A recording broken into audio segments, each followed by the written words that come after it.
Nous venons de signer la convention avec l'Académie royale et nous sommes fiers de cette convention puisque c'est une convention très importante à plusieurs niveaux. D'abord pour la promotion des sciences humaines et sociales. Nous savons quelle est l'importance de ces sciences pour le développement de nos nations. D'autant plus que ces sciences parfois ont des obstacles importants, notamment pour l'employabilité des jeunes diplômés en sciences humaines et sociales. Nous savons que c'est un vrai défi et donc nous allons travailler ensemble sur ce premier point. Le deuxième point sur lequel nous allons travailler, c'est la coopération scientifique en Afrique. L'Afrique est un continent aujourd'hui très important, en pleine dynamique. Nous savons aussi que le Maroc a une vraie politique de développement et de regard vers l'Afrique. Et l'AUF est aujourd'hui le premier réseau universitaire au monde en Afrique. Vous savez, nous avons plus de 400 universités, membres de notre réseau, dans plus de 40 pays africains. Et donc nous connaissons assez bien le système éducatif et universitaire dans les pays d'Afrique. Et j'espère que cette convention nous permettra d'aller ensemble pour développer cette coopération. Nous voulons en particulier développer la coopération sud-sud. C'est important que par exemple l'Afrique du Nord travaille avec l'Afrique subsaharienne et inversement. Souvent on a fait des déclarations sur la coopération sud-sud, mais il n'y a pas beaucoup de projets concrets.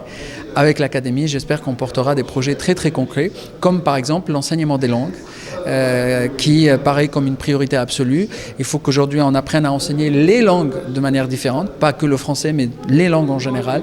Et ça va être une des préoccupations de cet accord. Alors comment concrètement on va travailler ? Il va y avoir des conférences et des événements scientifiques et culturels qu'on va co-organiser ensemble. On va aussi lancer plusieurs prix pour les étudiants et les jeunes chercheurs sur les sujets qui nous intéressent, l'Afrique, les sciences humaines, la langue, etc. Et puis nous allons aussi soutenir ensemble des revues scientifiques pour les publications.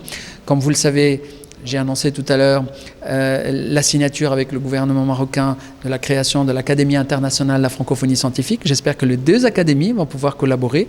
Et on est tombé d'accord sur le fait que la préoccupation de l'Académie internationale de la francophonie scientifique et la préoccupation de l'Académie royale sur la question des publications scientifiques est majeure. Et donc, ensemble, nous allons soutenir les revues scientifiques en langue française partout dans le monde.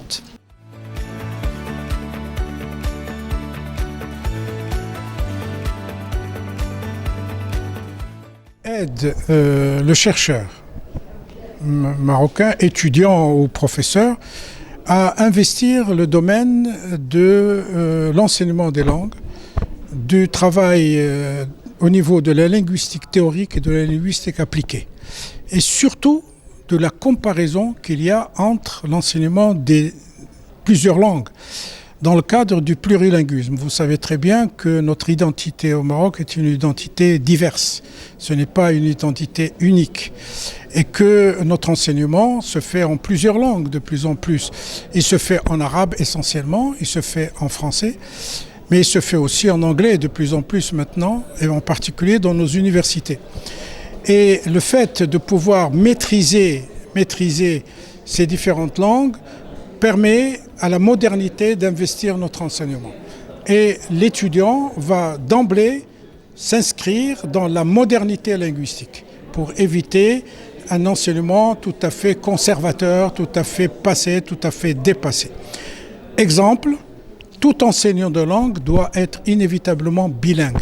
Ça, c'est une conviction, doit être inévitablement bilingue, parce qu'en étant bilingue, il enseigne mieux sa langue personnelle, maternelle, langue nationale et en même temps la langue étrangère, puisque de toute manière, la langue française, par exemple, est enseignée chez nous par des Marocains.